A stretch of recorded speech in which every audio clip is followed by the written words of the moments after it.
Thanks a lot for inviting. So yeah, my name is Daniil. I'm a PhD student at Carnegie Mellon. And this presentation is titled Emergent Autonomous Scientific Research Capabilities of Large Language Models. So we talk about technology here, and there are three main technologies that could create trillion-dollar markets over the next decade. They include post-digital computing, precise gene engineering, and finally material science. And material science basically includes everything. It may include some materials for energy. The best example is drugs. So like plenty of different things, and they all go into material science. And the process is very expensive. So it's extremely expensive for drugs, but even for materials for solar panels, it takes 10 years and at least $10 million to develop a new material. And the main question here is, how do we actually make new molecules?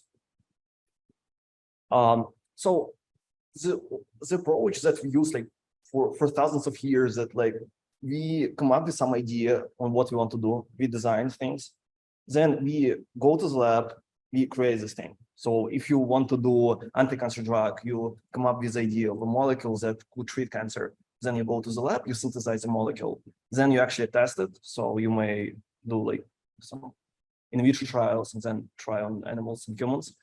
And based on results you collected, you do analysis, and then you see, okay, I tried this molecule instead of this one. And by doing so, it actually started to work better or worse, and you can draw conclusions based on this. And then you go over and over again. And the process is very slow because you first have to think a lot about what you're going to do. Creating things is also very slow, and analysis can be very tricky. But some parts of this cycle can be significantly faster now. So usually 20 years ago, people were going to the lab, working with flasks, passing liquids around, very complex process. But now we have liquid handlers that can do all the separations. We have synthesis platforms, and we have cloud labs. And at CMU, there will be a cloud lab that will be opened later this year. It's lots of different instruments. They're all code controlled, so you can just write your experiment as a code, you submit it, and it's being executed in the real lab. Some of the things are fully automated. Some are performed by technicians in the lab. But still, there are many important problems in other steps that include designing molecules and specific experiments you want to do in general, and analyzing, collecting data. So in this work, we tried to cover entire cycle by developing systems that would require only natural language prompts to design, perform experiments. And by integrating seamlessly with automation, we just go from these prompts to experiments performed in physical world. And to do that, we design the following system. So we have input prompt from scientists that goes to the system. And it has a main component, which is just like a researcher working in the lab, which is a planner. Inside it's GPT-4 in chat completion mode that can have access to various tools. And these tools include web search, executing code, searching documentation for specific kinds of hardware, and doing experiments using some automated equipment or using Cloud Lab, or just describing what should we do manually in the lab. So the first part is web searcher, and the idea is very simple. For example, you go to the planner and say, synthesize ibuprofen, and then planner can go to the web search. Web search will connect to the Google search API, then browse individual pages, collect the data, and return information about synthesis of this compound. We designed a set of 7 different compounds that can be tested here. As you can see here, in orange is GPT-4, and GPT-4 works pretty well on many different compounds. These compounds are very, very common compounds, so it's not surprising.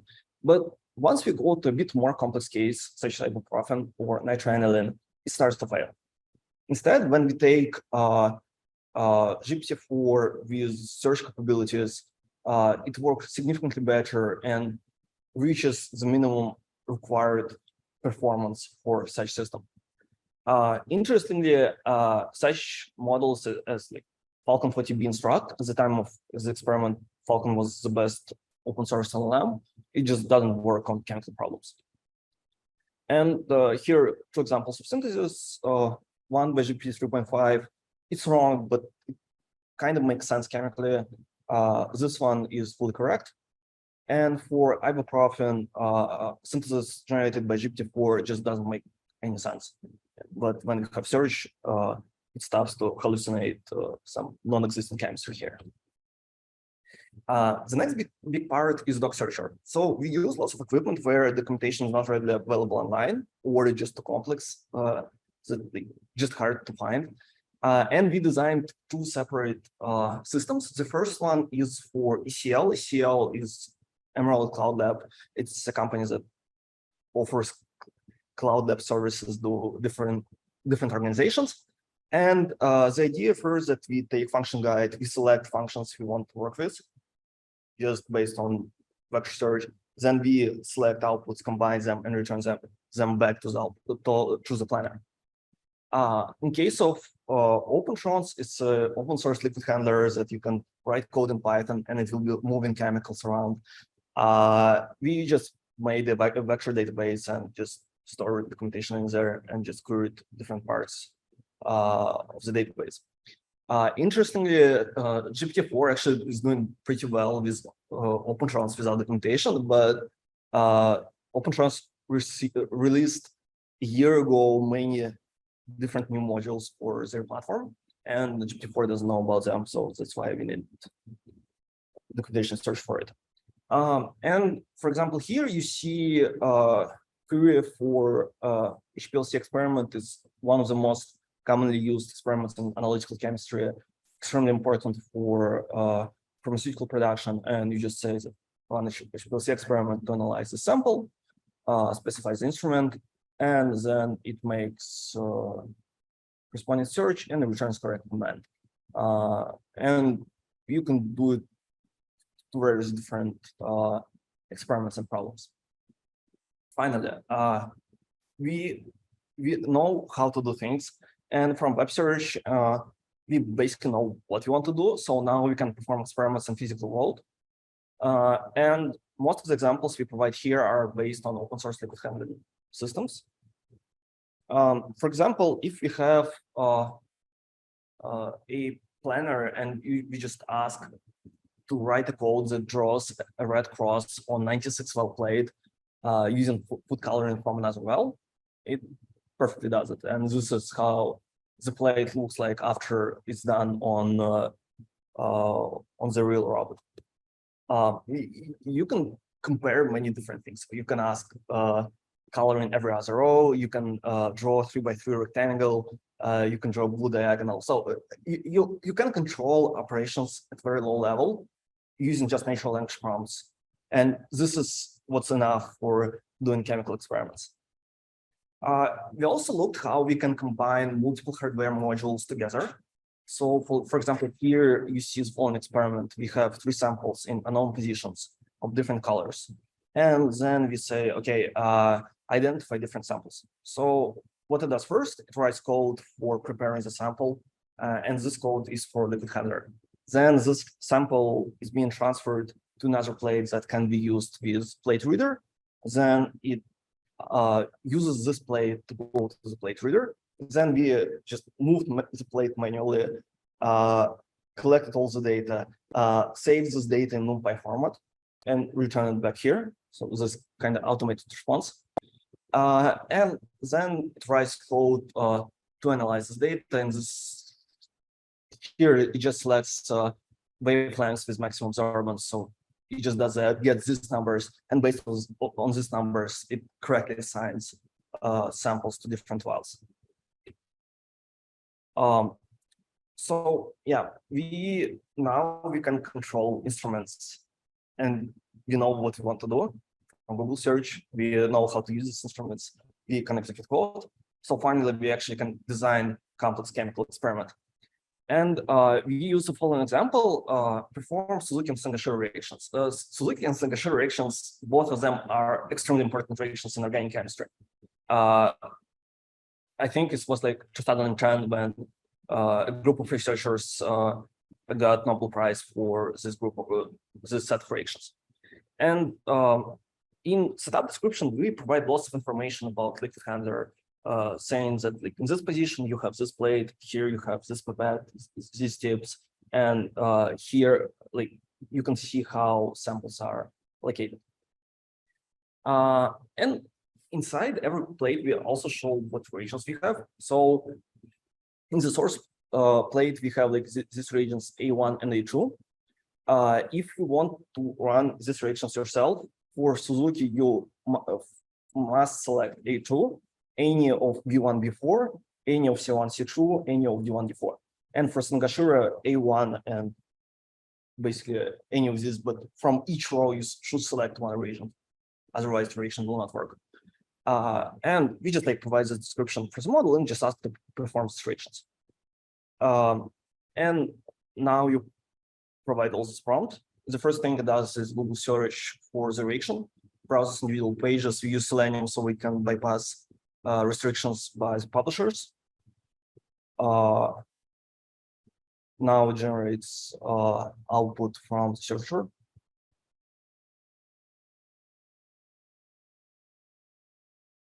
Yeah, so this is information about the reaction. And the next step for the planner to actually choose what to do next. It selects reagents here and come up with what are the next step to actually run this reaction.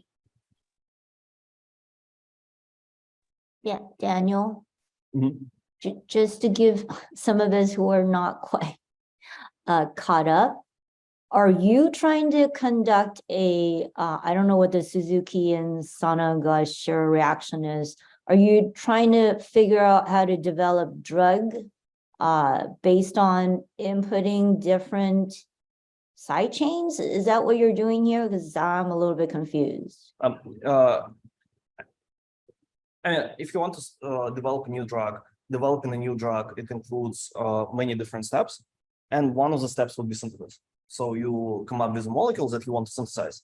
And the standard approach now that you go to the lab where you have like lots of chemists, these chemists think about the structure, how to synthesize it. They work a lot manually, mixing things together, trying to confirm that they got like this particular structure. Okay. Here, what we're trying to do, we have like lots of different compounds. There are many ways how you can combine these compounds together. But what we ask is just, these are two types of reactions. There are many combinations of reactions here that would result in valid reaction, but just perform this reaction. And this is like fully autonomous. There is only one input here, and now it has to decide how actually to run them. What reaction select, what quantities, do we need this catalyst or this catalyst? So there are like lots of different ways how it can go like in different ways. Thank you for explaining so beautifully. Thank you for the question. Yeah, so I think actually,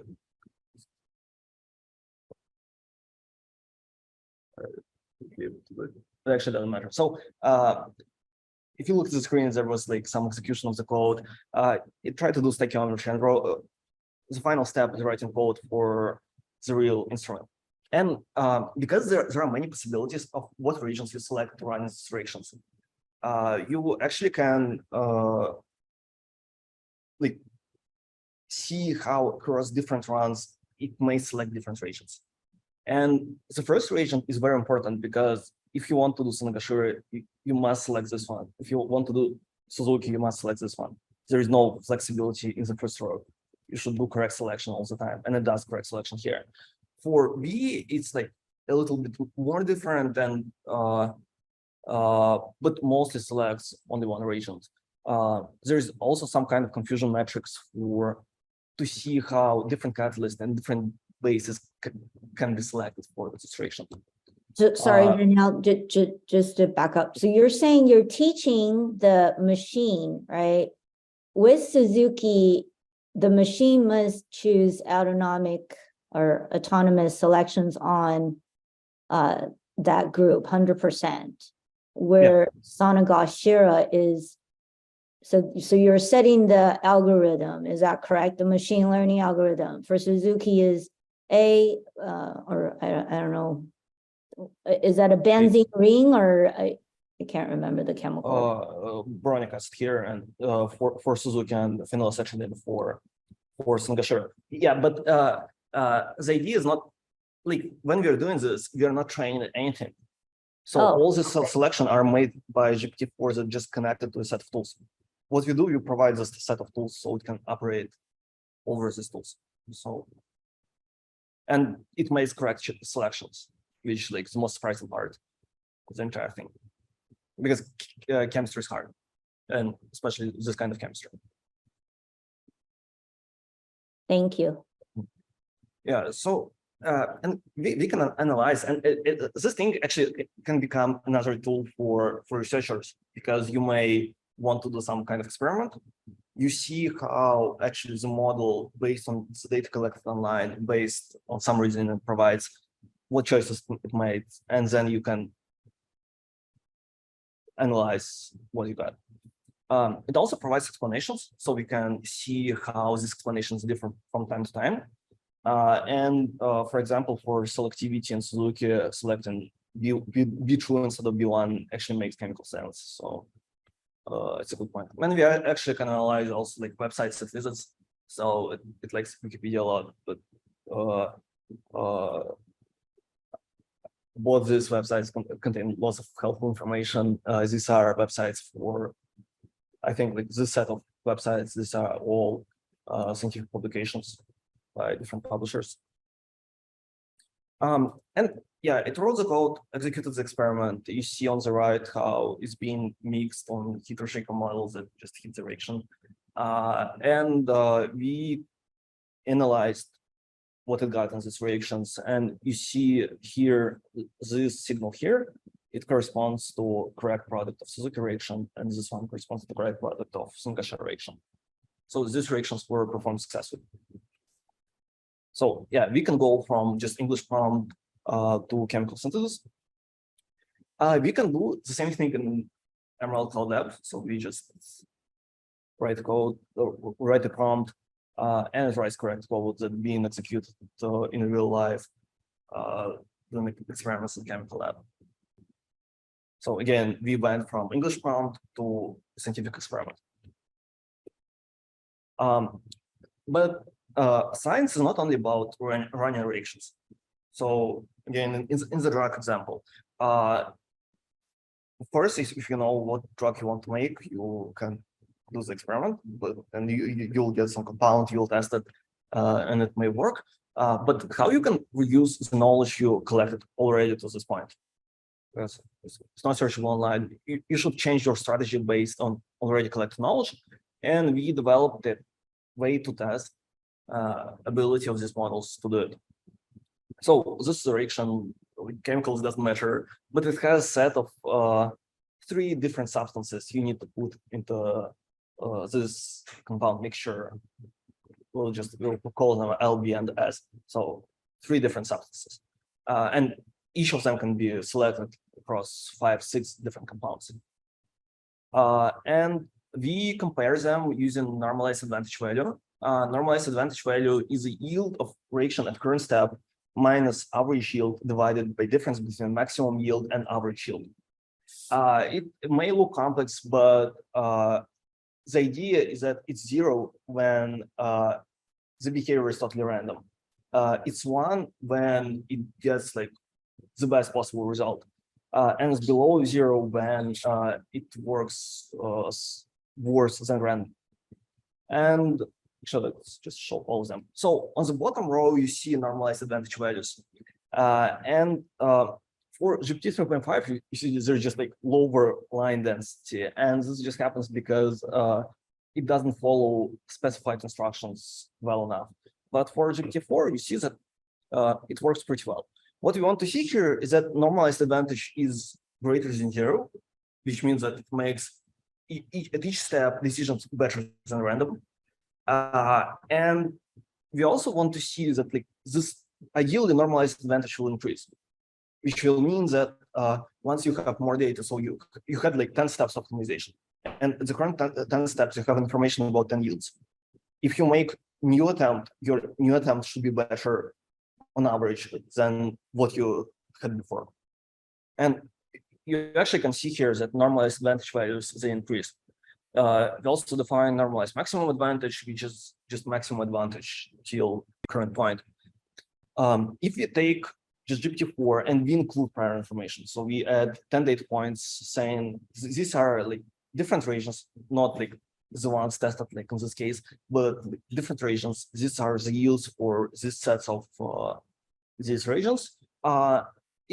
It starts with better initial guess, but then converges pretty much to the same value.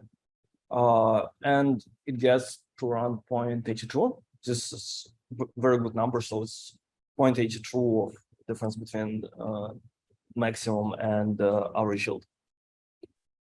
I'm sorry, Daniil, can you go back to that slide? What's on your Y and X axis? Is X your time and Y like percentage of yield? I don't quite understand your number. So X is number of steps. So imagine that, I don't know, like you have 4 compounds you can add, and you say, I want to add compound 2.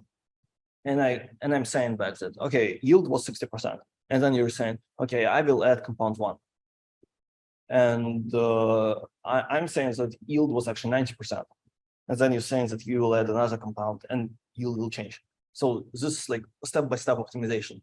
There are training steps, and by doing training steps, you actually can explore less than 5% of total space you want to optimize. And on the y-axis, you have advantage values, which are on the bottom normalized advantage. So it's just this number. Again, so it's 1 when it's perfect result, maximum possible. It's 0 when it's random, and it's less than 0 when it's worse than random. And normalized maximum advantage is just maximum advantage till current point. So if we had like 10 steps, and there was on the 3rd step you had 99% yield, and it was like the maximum yield ever achieved, then we will take normalized advantage from that time point. But in your synthesis, you only have, right? You have 2 reagents. You're getting to 1 product, right? Is that correct? Yeah, but there are 3 other compounds added to the mixture to promote the reaction. These are ligand, base, and solvent. So, okay. Got it. The space is huge. Like for this reaction, it's like 384, not huge, but pretty big, like 384 different reactions here. So you're looking at when, I guess that it seems like you're trying to get the total yield compared to the average yield, right? Yeah, so you want to get as high yield as possible. Okay, got it. For this set of regions, but we just use this weird number so we can compare across different across various substrates here. So R1 and R2 can be different, but like for one combination of R1 and R2, you can get like 10% maximum. So, but normalized advantage less compares the values across different substrates. Yeah, and we did the same thing for another reaction. You see here GPT-4 without prior information. You have every compound is presented by compound name here. So I mean, it works. If you present them as math strings, it's just like way to represent molecules in a text, then it will look very similar. But if we look at the individual sessions, you'll see that it actually got some basic understanding of how this representation works. So this string here represents this molecule. And then it says, okay, yield is 41%. I will take more electron withdrawing group. And it actually takes really more electron withdrawing groups than it had originally by providing another mass string. So it improves using some chemical reasoning here. But the main problem with this work, and we have very big focus on chemistry, we don't think that it's limited to chemistry. So we did some experiments on bioinformatics. So it's not really limited to one specific field, but in chemistry, there is a huge potential for misuse. And we designed a test of 39 different compounds. They include DEA Schedule 1 and 2 compounds and non-chemical weapon agents. And for example, if you take this entire system and you say, okay, synthesize heroin, because we use GPT-4 for the planner and OpenAI did huge work on that, it will just say, I'm not going to synthesize illegal substances. And even if you try to trick it saying that you have a license, it will be really, really hard. But this is what happens for common names, but there are different representations. Cast numbers are just like, they're just numbers. This model doesn't know about them. But it does search because like, what the number is, like, doesn't understand. It does search, and then during search, it reveals that this compound is actually a drug, so like, illicit drug, and doesn't want to synthesize it. For Schedule 2, it pretty often goes all the way to the end. So Schedule 2 is not that important for its models as Schedule 1. And for chemical weapon agents, it's again differs a lot on the way how you represent molecules. And this leads us like to another important conclusion from here is that all safeguards that are implemented in LLMs, if you want to protect from chemical threats, they should include some layer of universal representations of chemicals. Yeah, we need approval to make them, but we didn't make any single compound from here. We got like all the way to proposed synthesis, and that's it. So yeah, we don't have a license for most of them. And finally, we also developed a web app to control the stain. So to share with collaborators and reviewers, it looks like this represents results in a pretty nice way. So finally, what we did, we developed the systems that can perform this set of experiments. Again, I'm pretty sure that it's not limited by chemistry, but we have chemical examples. It was just easier to do them. There is big potential for misuse, and we're collaborating with various organizations on how to actually prevent this, but it looks like there should be more community involvement in this area. And this acknowledgement to all the collaborators and authors of the manuscript. And thanks a lot for listening. I will be happy to answer questions. Thanks a lot, Daniil. Do you guys have questions? If you can ask them directly. Yeah, I actually do. So Daniil, great presentation. I know it must be really hard.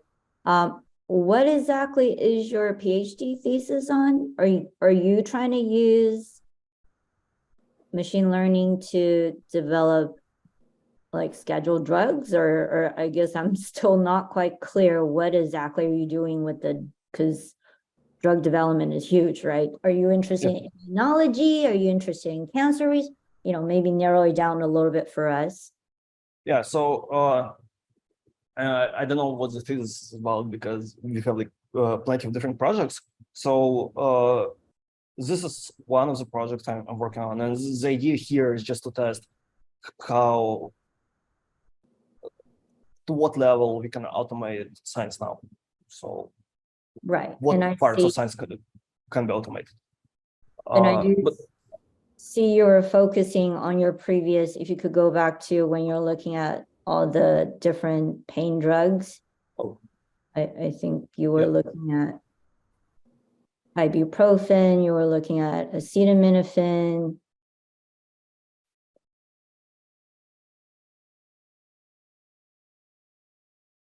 Yep. Was this something that, are you looking at, I don't know what?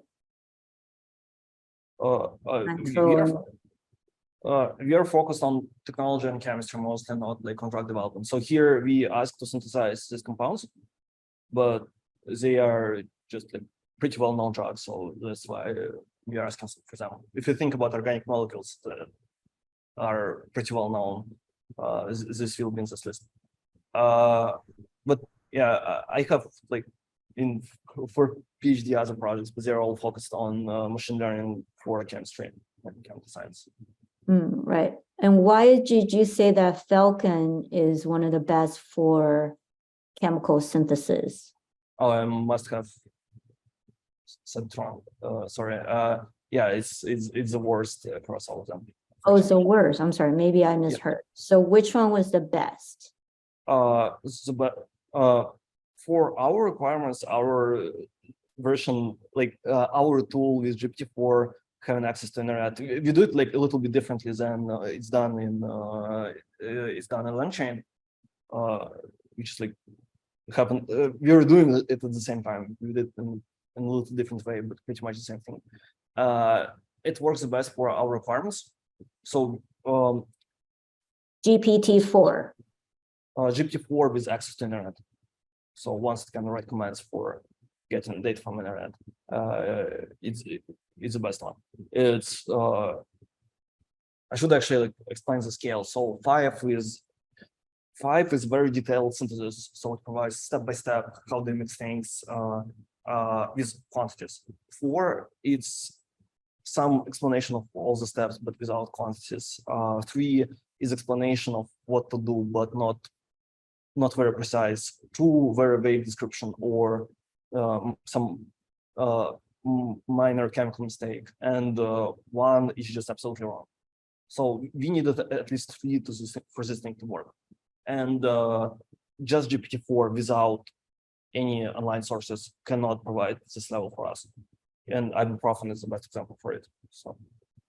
Okay. Are you considering Barb or Palm? Because I don't think GPT-4 is, the LLM is really much based on, has a lot of scientific, I don't, I'm new at this, so I don't know. I think it really depends on what the LLM database is based on, right?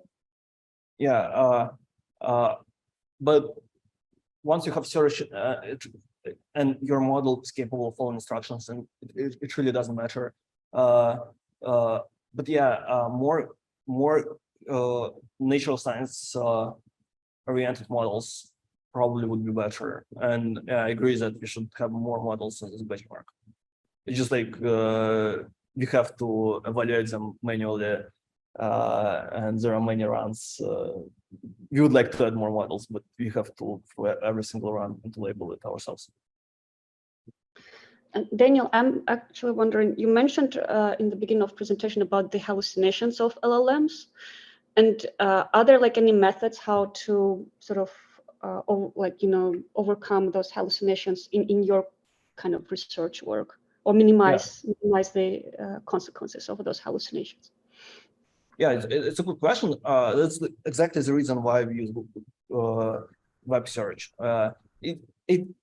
It cannot like completely remove like any hallucination effects for the models, but we see that it works significantly better.